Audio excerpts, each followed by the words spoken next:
2, 1, 0.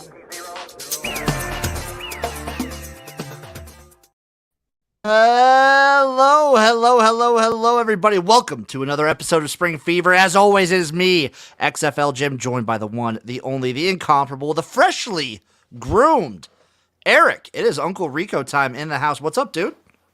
Dude, going to the draft next weekend. Got to get a little cleaned up. Got to look a little semi-professional, and my hairdresser is going. Yeah, I have a hairdresser, Jim. Don't fucking judge. That's cool. Going to Hawaii.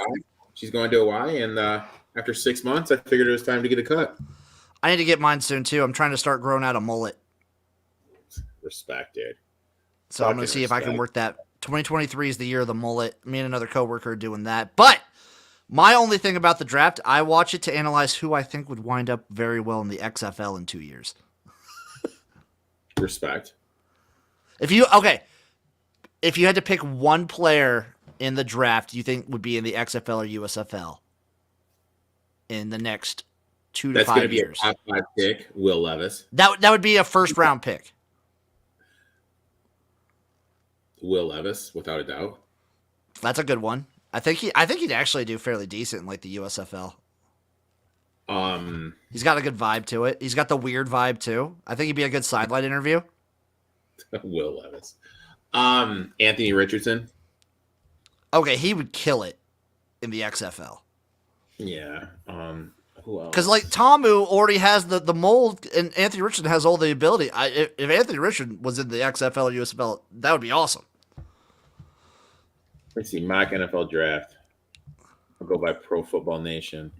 Give me a top 20 pick that you think could wind up in one of these two leagues. I mean, Will Levis, obviously, but I think Will Levis sucks. I'm sorry, Jim. I mean, it's fine. I think he sucks too. Compared to like his draft stock, but I do think he'd be good in these leagues. I think he's got a good personality for it. I'm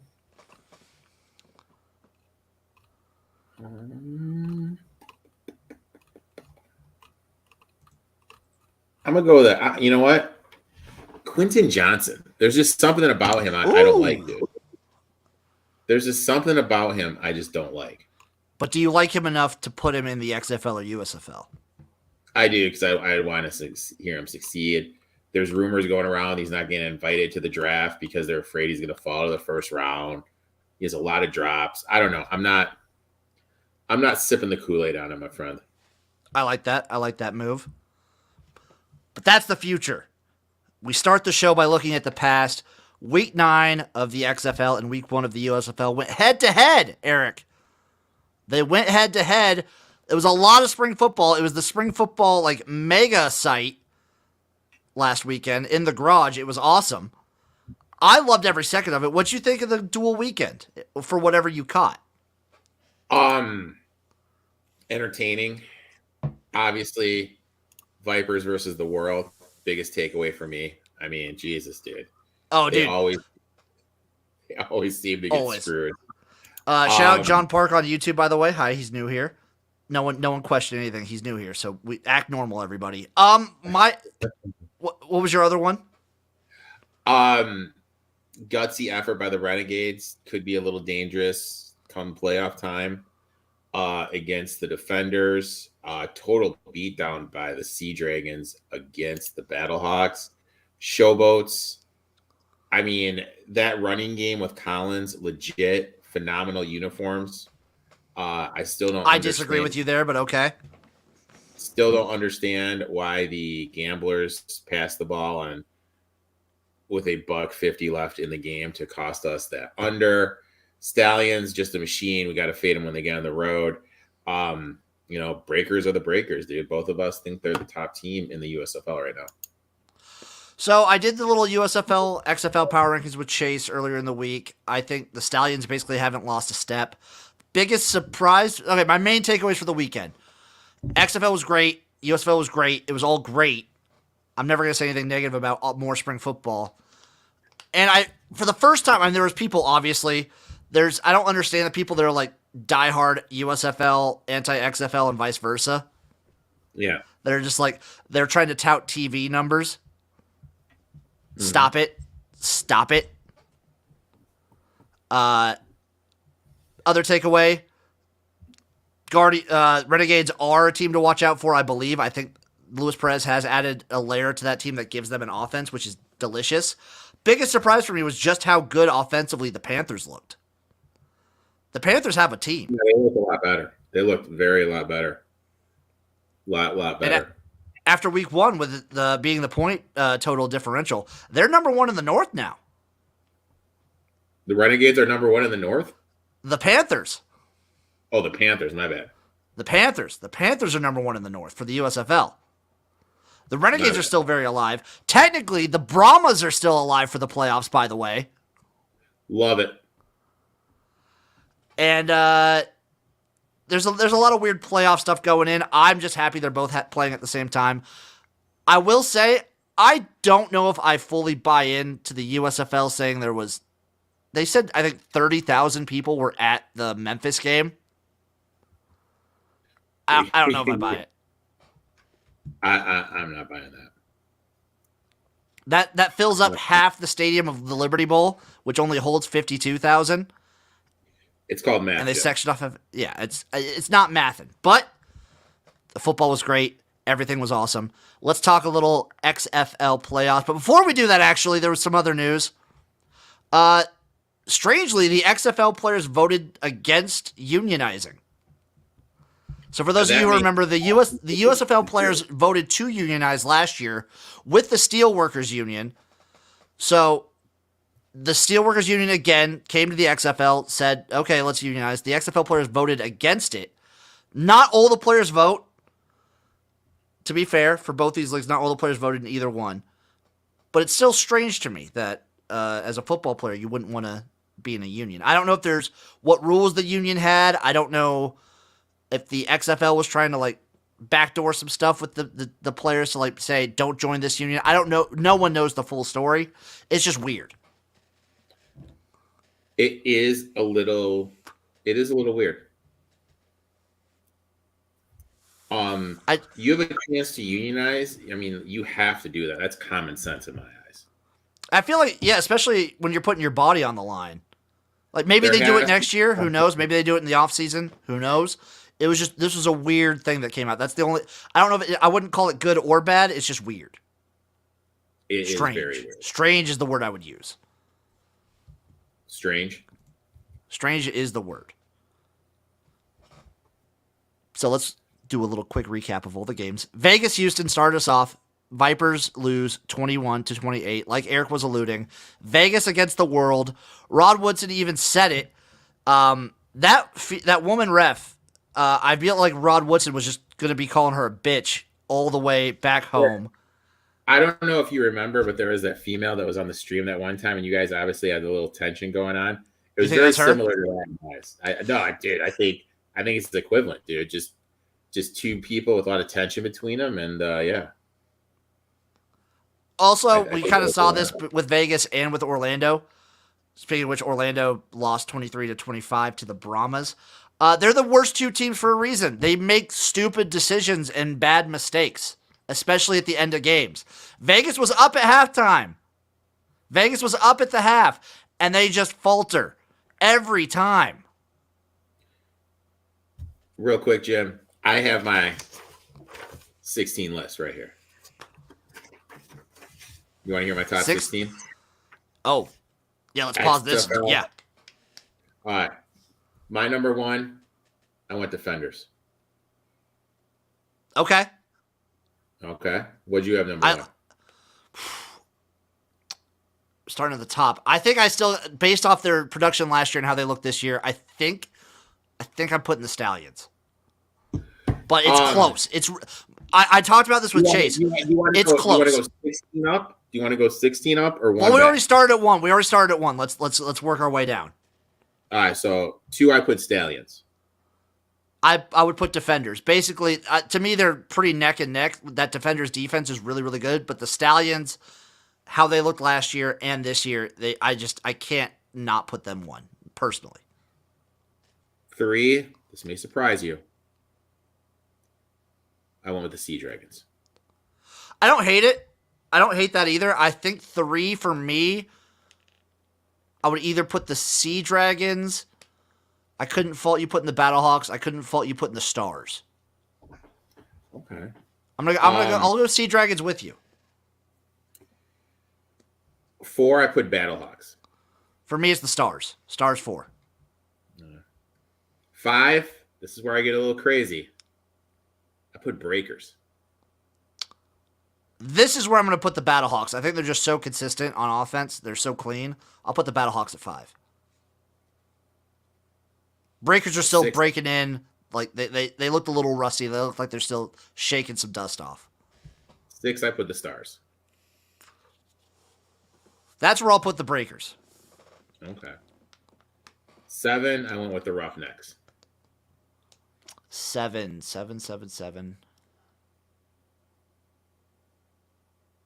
I think I'm going to slot. Oh, they look pretty bad in their opening game. I don't want to.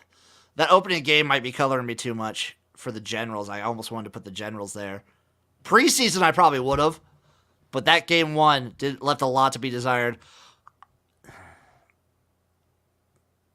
How they look right now, I'll put the Renegades.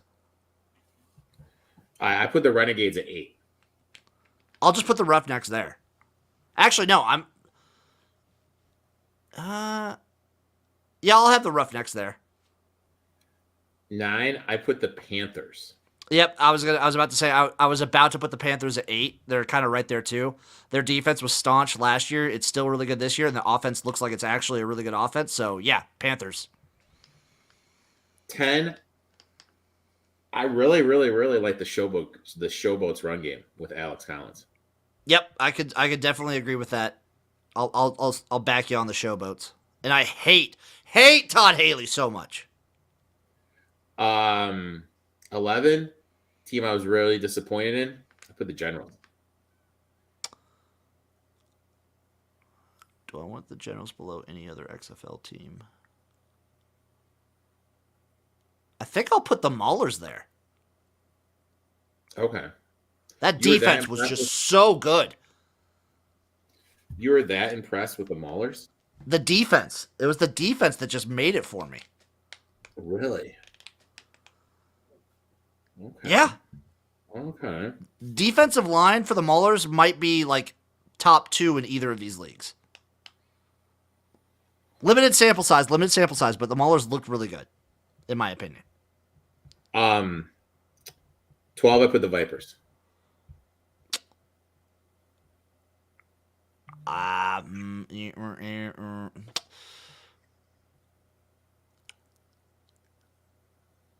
12.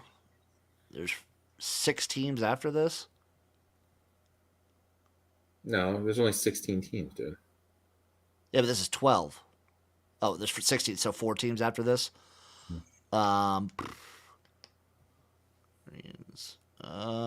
Here's where I'll put the Generals.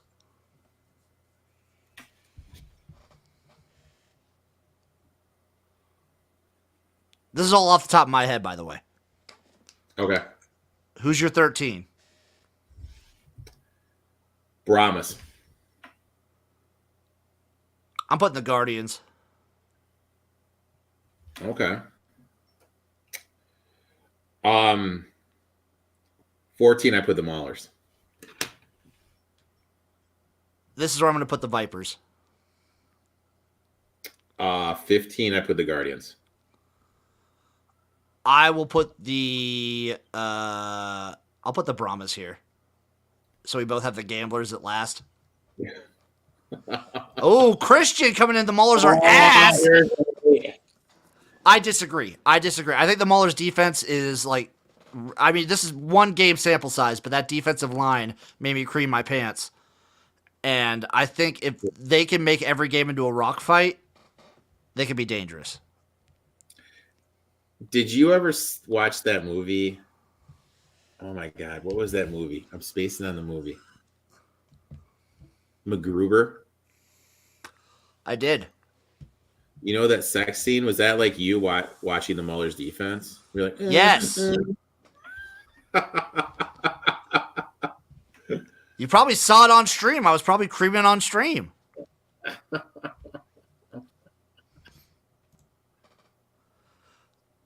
So, continuing the recap of the XFL, Renegades Defenders, I think this was the game of the weekend, personally. Renegades look great offensively.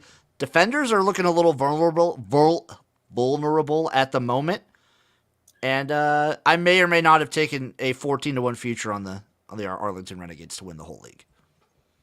I'll tell you what, that's great value. They look pretty good. Perez there, they seem to be, moving in the right direction. I definitely like that one a lot.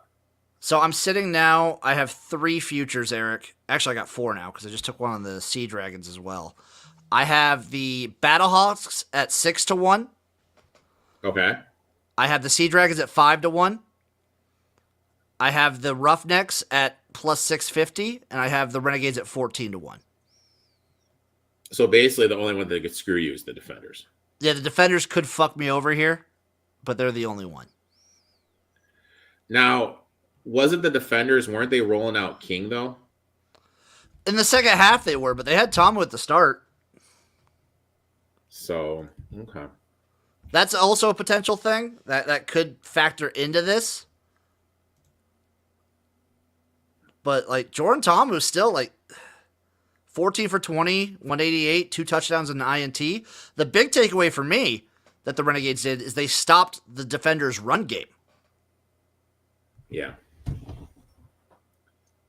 Like, they did a really good job keeping the run down. And the Defenders made way more mistakes than they usually do. They had way more penalties than is typical of this Defenders team. Yeah, but they had already clinched. They already locked it up, right? They are locked up. I mean, they had the playoff spot locked, but they didn't have the North Division locked up. They didn't have the championship. We see this in every league, though. After you get that, there's kind of like the sigh, That is why we were both heavily on Vegas and Arlington, is because like both those teams had secured the playoff spot. They were still playing for home field advantage, though. Yeah. And then last game of the week, Seattle, St. Louis, kind of a dud. Seattle wins 30-12. I think just AJ McCarron and the Battlehawks looked flat with his return. I don't know if I wouldn't call that. I don't know if I'd put too much stock into that, unless AJ McCarron is still like hurt and banged up a bit and they don't recover. It's still a shame that how these two teams have played throughout the year that one of them has to miss the playoffs. Do you think we see this in other sports where there's like 2 divisions, one division is very good, the other division isn't as good? Do you think we could see it in the XFL where they do like go top 4 teams make it, or do you think they'll keep these divisions? I bet they keep the divisions. I think they want representation for all the teams that they can. I mean, either way, I wouldn't be surprised. You saw it in the USFL last year. I mean, the North was I guess the USFL had a thing where there was at least 2 good teams in each division. It just sucks that for the South, most of the entire year, 3 of the 4 teams were garbage. I think they keep it.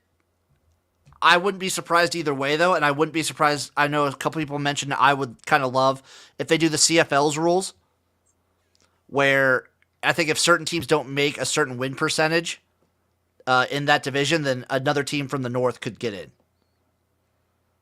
So in this scenario, I think either the St. Louis Battlehawks or the Sea Dragons would still be vying for the playoff spot against like the Renegades. Yeah. I kind of like the way the CFL does it, to be honest with you. It's a good middle ground where you still have the divisions, but there's certain scenarios where they will still get the best teams in. Yeah, I mean, like, but the Renegades are peaking. You know what I mean? Like, it's kind of hard to fault them because they seem to be peaking at the right time. You can't fault them for winning. Yeah. Like, they've been struggling to get through the whole season, but now once Perez has gotten in, they've looked way better these last 2 weeks. They're peaking at the right time. Yeah. I think they're going to be a very interesting matchup. Let's just get into the futures and then break down some of these lines. XFL first. Defenders are plus 140. No value. No value. Roughnecks plus 250. No value to me. No value.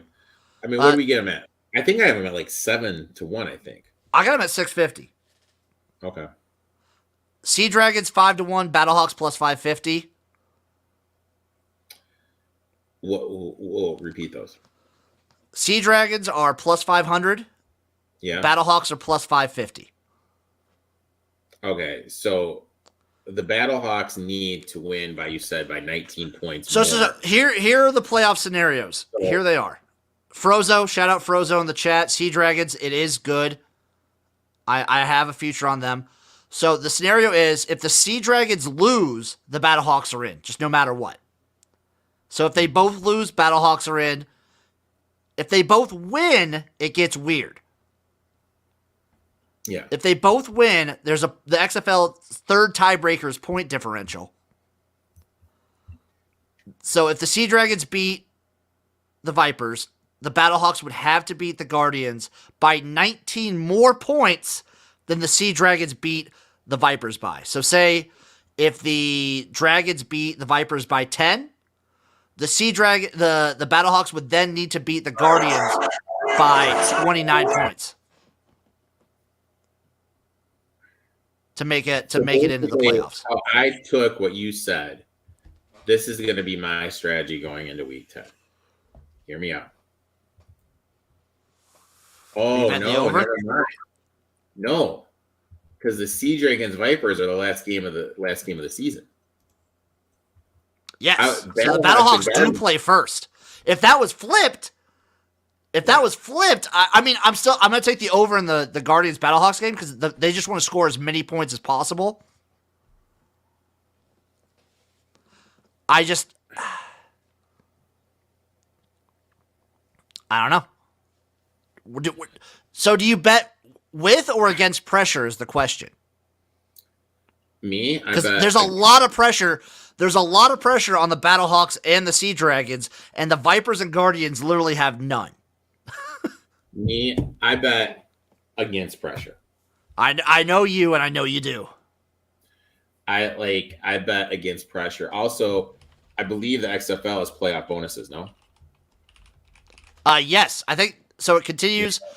You still get the playoffs. You'll still get your $1,000 a win incentive bonus, I believe, and then I don't remember exactly, but I think each making the playoffs you get a bonus, and then winning a playoff game is another bonus, and then the championship's another bonus on top of that. And I'm looking at it like this, dude. So, I'm gonna take the Guardians plus the points, and I'll probably take the Vipers plus the points. I mean, I would lean the Brahmas because, if you're the Defenders, wouldn't you, in fact, treat this like a bye week? I would, especially Thomas has been getting banged up, so I would. And then with the Roughnecks Renegades, they play each other next week. This should just be turn around, handoff, turn around, handoff. Well. There is still a scenario where the Brahmas get in. But I'm just saying if the Defenders win. Oh, yes. So the Brahmas get in. What is it? They have to win, and DC. So if for the Brahmas to get in, they have to beat DC, and the Renegades need to lose to Houston. Jeez. So it's weird. Shout out Maddie. Maddie's throwing a few on Renegades 14-1. Love that, Maddie. I'm also there with you. So the Brahmas playoff picture. Speaking of which, their odds, their future odds, are 25-1. They need to beat the DC Defenders, and they need the Renegades to lose to the Roughnecks.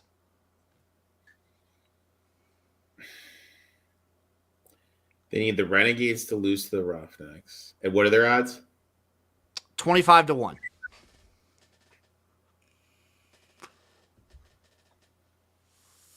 I don't like it just for the fact that, there's no... Jack Cohn, for sure. There's no world that I see the Brahmas they would have to win 3 games in a row. Yeah, to win that.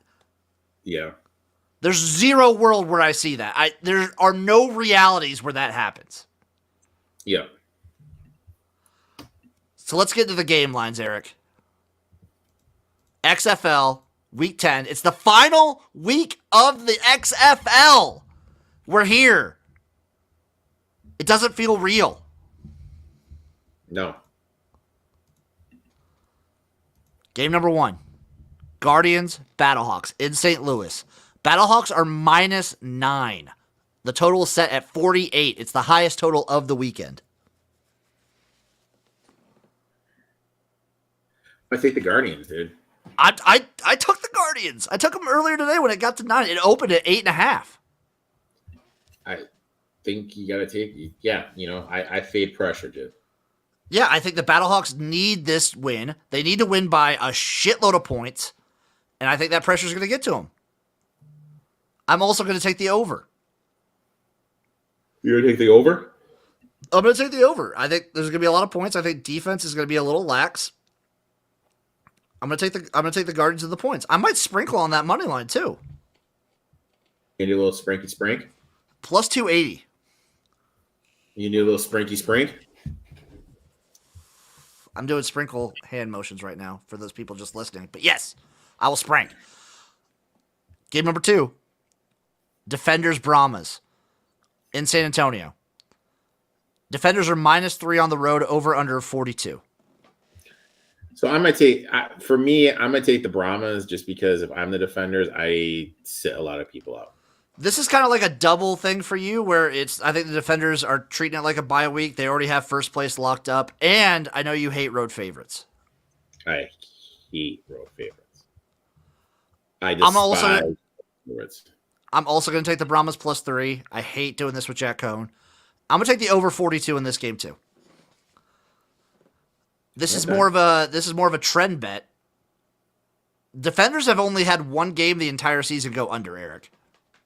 Really? Yeah. Okay. It's actually crazy. I'm going to take the Brahmas +3, over 42. Game number 3, Roughnecks at the Renegades. This line opened as a Roughnecks -1.5, I believe. It's now Renegades -1, over under 42. So I took the Renegades just straight up money line earlier in the week. But, so that's the thing. So here's my thing. I fade the pressure, man. I'm going to have to see what happens in that Brahmas game. The smart bettor would. The smart bettor would wait to bet both of these Sunday games on Sunday to see the results of the Guardians, Battlehawks, and Defenders Brahmas games, because that'll affect a lot. Just because here's the thing, like hypothetically, that's a lot of points too. Let's say the Guardians win, that Sea Dragons line is just going to drop because the Sea Dragons will No. The Sea Dragons have to win. They have to win. Then I'm on the Vipers regardless. Fade them the pressure. The Sea Dragons, if the Sea Dragons lose, they're out. If the Battlehawks lose, then they're fine. If the Battlehawks win, the Sea Dragons just need to make sure that they score. They win by a certain amount of points that makes it so that St. Louis scored less than 19. Okay. But if like the Battlehawks, in any scenario, the Sea Dragons have to win. This is a must-win game for Seattle. Battlehawks are going for 3 every damn time. Oh, they better. They better. I'm going to take the Renegades -1 still against the Roughnecks. I just think the Renegades have been playing cleaner. And, I'm fading Brandon Silvers at this point. And I'm going to take the over in this matchup too, over 42. Frozo's asking, Battlehawks have to win by 19, basically as is. So they have to win by 19 minimum. They actually, yeah. So as long as they win by like 19 or 20 points and the Sea Dragons don't win by 21 or like 17, then they're good. Mm-hmm. Like the Battlehawks need to blow the Guardians out. Yeah, they need to, but which is the perfect fade scenario for the St. Louis. Are you taking anything in the Roughnecks Renegades game? Or you're waiting? I'm just waiting. Waiting. Wait till Sunday, everybody. But Eric, right now, what would you pick? This is not an actual pick. This is a hypothetical pick. You're spending gym bucks on this pick, not real money. I'd probably take the under 42.5. I don't hate it. I'm going to take the over 42. I think I'm going to take every over this week, just as a send-off. Last game of the XFL season. It is the Vipers at the Sea Dragons. Seattle's minus 8.5. Over-under set at 47. I'm taking the Vipers. I'm taking the Vipers. I'm taking the Vipers straight up. And I'm going to, you know what? I'm doing this for you, Jim, just because I hate parlays. I'm parlaying the Guardians money line and the Vipers money line. I'm going to do it too. You know what I also might do, Eric? I might do a disgusting moneyline dog round robin between the XFL and USFL. Now you're speaking my language, Jimbo. But I'm on the Vipers plus 8.5. I'm on the Vipers straight up. Sprinkle a little bit on that. And I'm on the over 47. You're talking my language, big dog. Favorite bet of the XFL is probably Vipers plus 8.5 and Guardians plus 9. Dude, on one book, I'm seeing a 9 right now. For the Vipers? For the Vipe Nation. I think I got him at 9, but that line has been coming down a little bit. And like Eric said, Frozo, what the fuck, guys? Vegas boots out Dragons. I think I think the Dragons probably win. But that's just a ludicrous. My best bet is still the Vipers plus 8.5 or plus 9 because that's a ludicrous number for the pressure situation.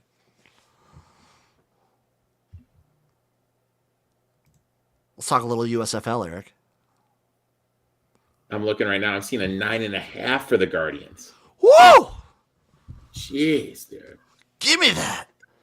Give me that. God. Guardians plus 9.5. That's disgusting. Can someone please tell me why offshore books aren't putting USFL futures out? Let me see. Also, while I'm looking these up, can I just give a quick fuck you to offshore books and any book, sans maybe DraftKings, because apparently they have it. Shout out DraftKings for that. Arena football. Give me arena football lines. I will give you my money. I will bet these games. So Here's hard. my money. Take it and run. I'm offering money. Money. Okay, USFL futures before we get to the game lines. Stallions plus 225. No. Maybe value still? Maybe. It's on like the cusp. Stars plus 380. Maybe? I don't know. Generals 450. Awful. Don't like it. Awful. Hate that. Breakers 550. I love it. Absolutely love it. Panthers plus 600. I need to see one more game. It's a real shame that we weren't on the Panthers to start because I'm pretty sure they started at like plus 800 or something like that. But it was against the Gamblers. You know what I mean? True, it was against the Gamblers. Showboats plus 850. Showboats. I like their run game, man. 850. I like that. I like that run game, dude. Shout out Frozo. Nola Future, McLeod Bethel Thompson, back-to-back champion in 2 different leagues. That's a great storyline. Gamblers 11-1. No. You can already tell they're just missing someone. Oh, shut the fuck. That bum. That bum. They're just missing the sum. He's smoking a stogie coaching the tight ends in Maryland right now. He's missing. They're missing him, dude. Maulers 15-1. So you're high on their defensive line. I like their defense. I think if that gets to 20-1, I might take a shot. So like if they lose the first 3 games, there's still a shot. I'm gonna take a look at the Maulers week 3 because there's still a shot. I want to see if they keep bringing teams down to their level. But here's the thing. Now this is the thing with the Maulers. Let's look at it. Panthers, we really don't know what they have in them. Was it because they played the Gamblers or they actually improved that much? Stars, we both think are good. Yes. General, we both think took a big step backwards this year. Yes. So, I mean, I think they have more. I think they're better than the Generals. Panthers are 50-50. Maybe. I mean, who do they play this week? They play the Generals. So this I mean, that's what I'm saying. I want to wait till week 3. I want to wait till week 3 to really. I want to wait till week 3 to really fire off on the Maulers. Because week 3 means they've played every team in the North except for the Panthers. Call me crazy, man. Call me crazy, Jimbo. I think they straight up win this week.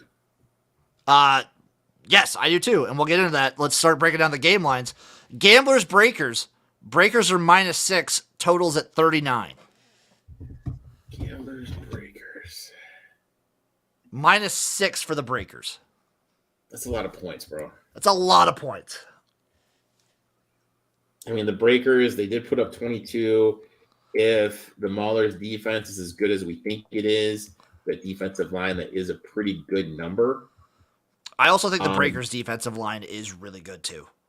Gamblers are pretty bad. First half, what are we looking at? I'm going to go the under for sure. You're going to take the under? There is a scenario. We saw Josh Love eat this defense up. There is a scenario where McLeod Bethel-Thompson just feasts and goes off. Uh-huh. But I'm going to flip the coin and go under here.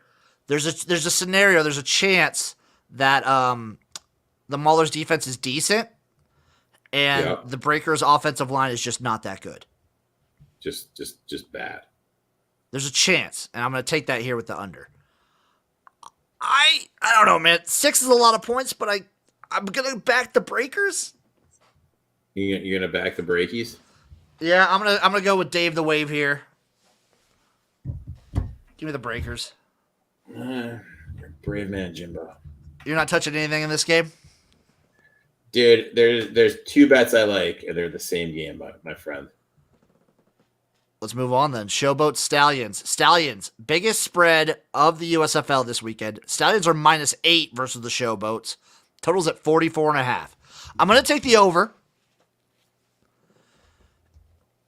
And I'm going to take the Showboats to cover this. I am with you. I think the Showboats are going to be able to move the ball on the ground with Alex Collins. I think so. The Stallions are great. Don't get me wrong. They're a great team. The Generals looked out of sorts, and you can't gift a team a touchdown to start the game. A free touchdown, Correct. Basically. Correct. I think the Showboats are a little bit cleaner. Yes, they had a shitload of penalties. But I think the Showboats are better than that, and I like their run game. I like the under 44.5 too here, though. Okay. I think this is going to be a very run-heavy offense for both teams. I'm digging Also, it. the Stallions had a couple big injuries. The Stallions had some pretty big injuries in that game, too. I hope that they give me some props on Alex Collins. They won't.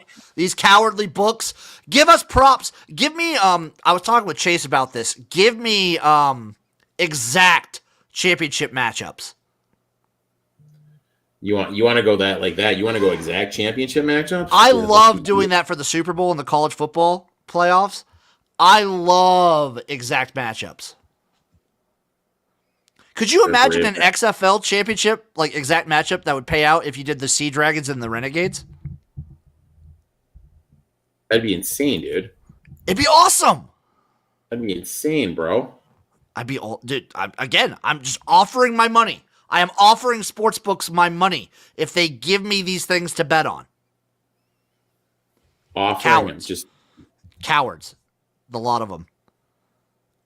Generals, again, I'm on the Showboats +8, under 44.5. Uncle Rico is abstaining. Generals Maulers in Canton, Ohio. This is the Canton opener. The Generals are -5. Totals at 36.5. You know what I'm going to do, Jimbo? Are you gonna sprinkle a little bit there? I'm taking the 5 and I'm taking the points. I'm taking the 5 in the money line, excuse me. I am also taking the 5. I am also taking the money line. I'm also going to take the under 36.5 here. Really? Yeah, that makes sense. I still think the Generals' defense can be good, and I think the Maulers can feast on this team.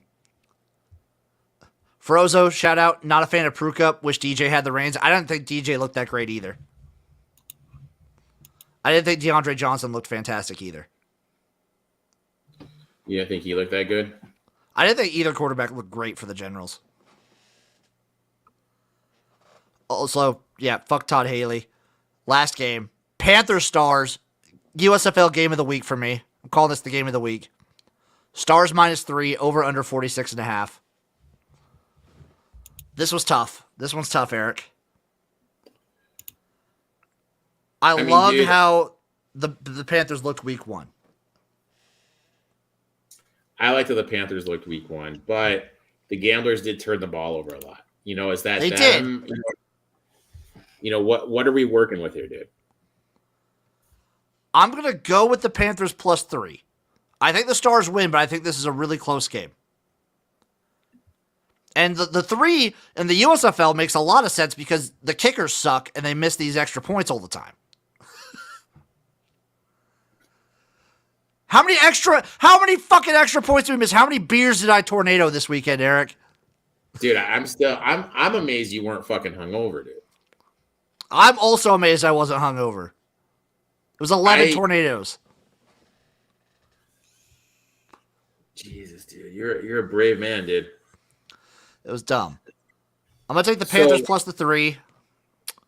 I'm going to take the over. This is the only game I'm taking the over in 46.5. My question is this. Who do the Stallions play in week 3?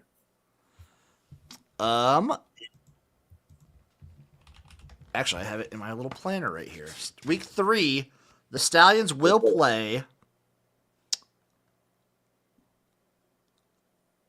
the Breakers. And that game is where? It's in Birmingham. So when's their first game when they don't play? Week 4. I mean, are we better off winning until week 4? Week 4, they play the Maulers in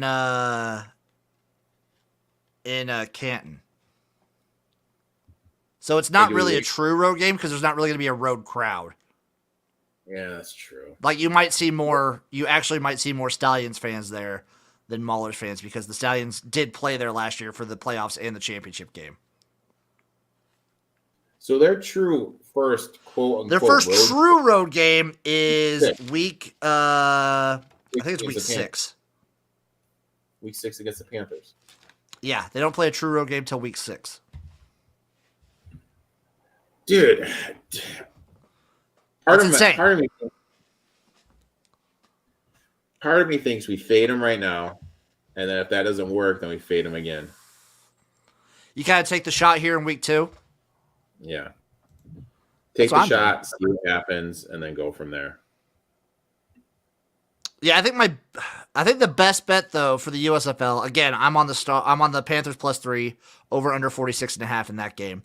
My best USFL bet is the Maulers +5. Yeah, that's my best one. I love that. I think you definitely got to sprinkle on that money line too. Mike G in the chat is asking, no XFL union, what's your guys' take? It's weird. It's strange. He says it was overturned by the Rock and Danny. I haven't seen that. I don't know if I believe that. I don't think it's up to them. It looks like it just came to a vote and more players voted not to join the union. But it was strange. I mean, I'm Googling it right now.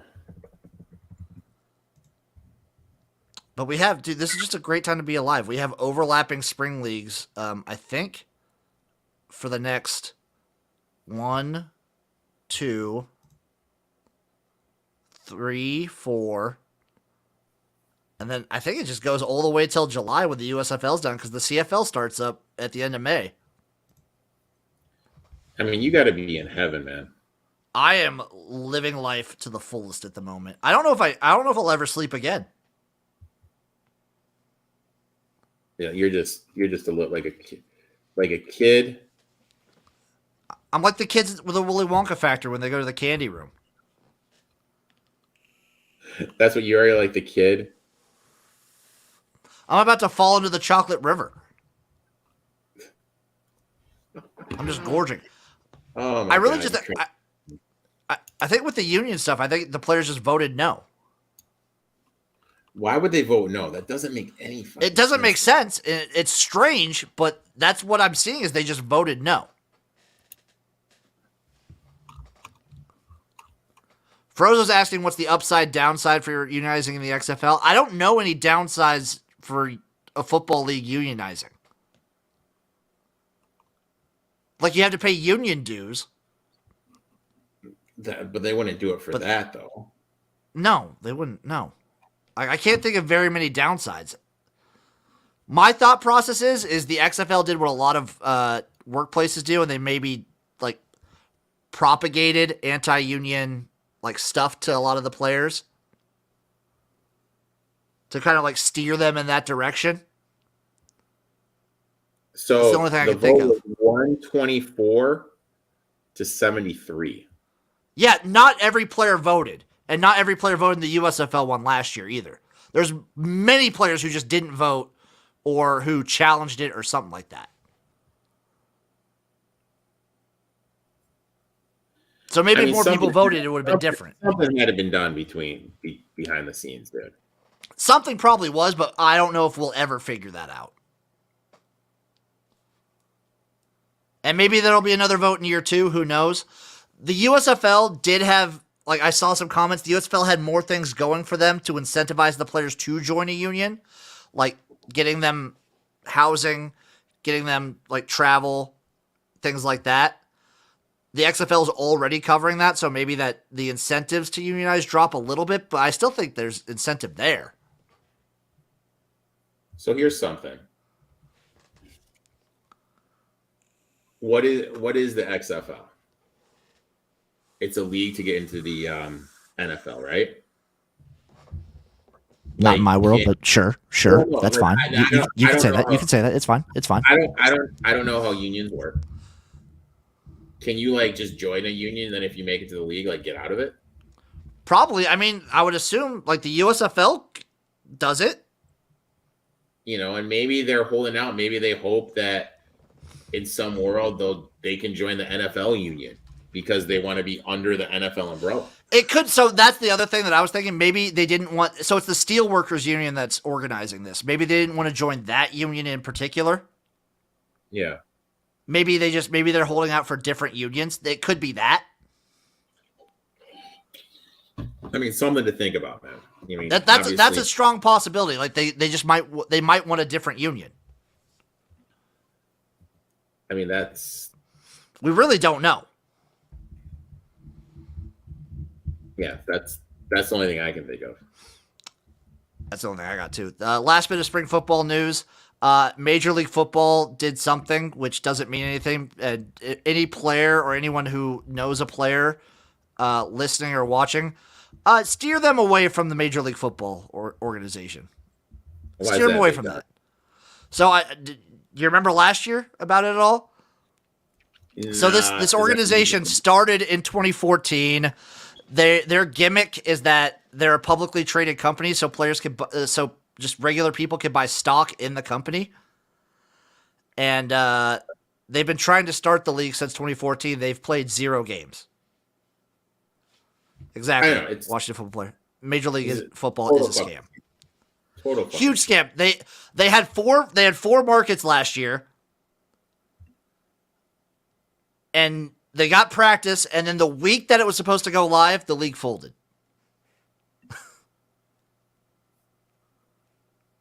It's the dumbest thing.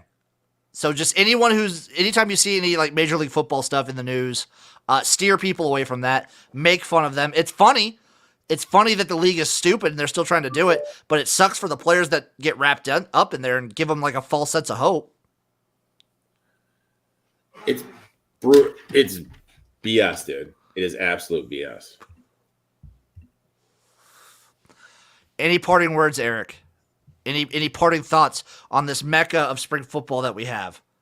X League, I think, is starting next week, by the way, too, for their summer tournament. Let's go Maulers, baby. You're rooting for the Maulers. Oh, the Maulers are your team. Maulers are my team, buddy. I think I've adopted the Stars. I think I'm that big of a Case Cookis fan. I think I've adopted the Stars as my team. I like it. I'd like to thank everyone for watching. I'd like to thank everyone for listening. Eric, shout out your shit.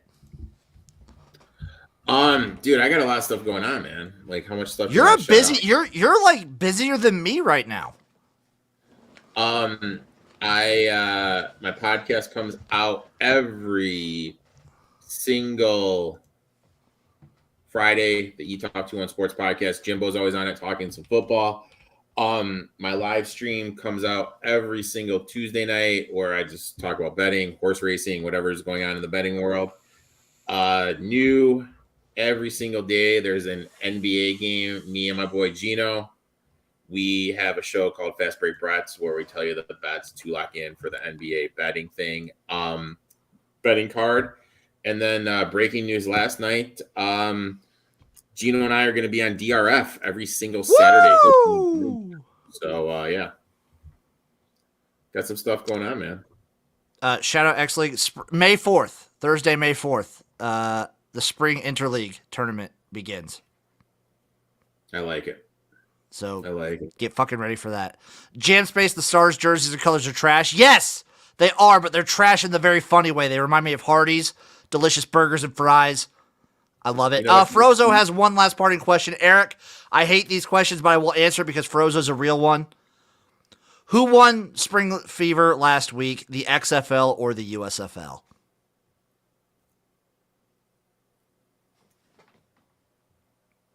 We all won. I think that's the right answer. I think we all won. I mean, you can't fucking like people would be like, oh, the team. I thought the level of play of the USFL was better than I thought it would be. The jump from year 1 to year 2, massive. Huge. Because absolutely. We talked about it last year. I know Eric was a big proponent of this too, and I know talking about it on other podcasts, people saw it. The play in like the first 4 weeks of the USFL, I loved it. Not super high. Yeah. Everything. Like some of the teams, like the Stallions were really good, the Breakers were really good, the Stars were decent, and the Generals were good, and then every other team was like garbage. Like the Gamblers were awful, the Bandits were not good, the Maulers were like the worst team I've ever seen. The Panthers were terrible. Oh God, the Panthers were bad. They were both great. I think they were both great. I'm excited for more. I'm excited. That got me more excited for the XFL's year 2 jump too. XFL year 2's jump is going to be pretty crazy just because of how much success they've had this year. I thought from the beginning, they're a lot more cleaner. Their week 1 versus the USFL week 1 last year. You know what I mean? Like comparing premier weeks. But I think we talked an extended training camp helps with both that. Oh yeah, for sure. I don't know. I think it's just going to be really interesting to see, like you said, the jump that it makes, and who are the college stars that didn't quite in it. Are we going to see Malik Cunningham in one of these leagues soon? Like he'd be in the USFL if he does. Yeah, like who? But you know what I mean? Like who are we going to see in that league? What ex-NFL players will bounce out, what college stars are going to pop in. It's always fun to see. Yeah. Yep. You guys know what I'm doing this week. It's just more of this. I got the live streams every Saturday and Sunday for every XFL and USFL game. I will be streaming at least a few X League games. I want to do commentary for those. And those ones, hopefully, if I stream them on Twitch, I can actually show the game while I'm doing it and commentate over it. That'll be super fun. And I have XFL Gym versus USFL Gym dropping this Friday. Battle of the Century. Who's the betting favorite in that? I mean, it's XFL gym minus like 125. Okay. All right. The channel and everything's name is XFL gym. So it's pretty much XFL gym's gonna win. I mean, you have to tune in and find out. He doesn't like. There's not a sure thing he wins. Okay. All right. Also, I do want to just reiterate for the people: XFL this year, love it. USFL this year, love it. Still, to me, maybe it's nostalgia. This XFL, 2020 XFL, still undefeated in my mind. We only got 5 weeks, but still like my favorite thing ever. Still the GOAT. It's still the GOAT for me. Okay. Thank you all for watching. It's been a pleasure. We love you all. Thank you for watching, commenting, liking, subscribing. Give us a follow on like Spotify, iTunes. It helps. If you can leave a review, leave a review. It's whatever. I love you guys. Bye. I'll see you next week for more Spring Fever. We will see you next week for more Spring Fever.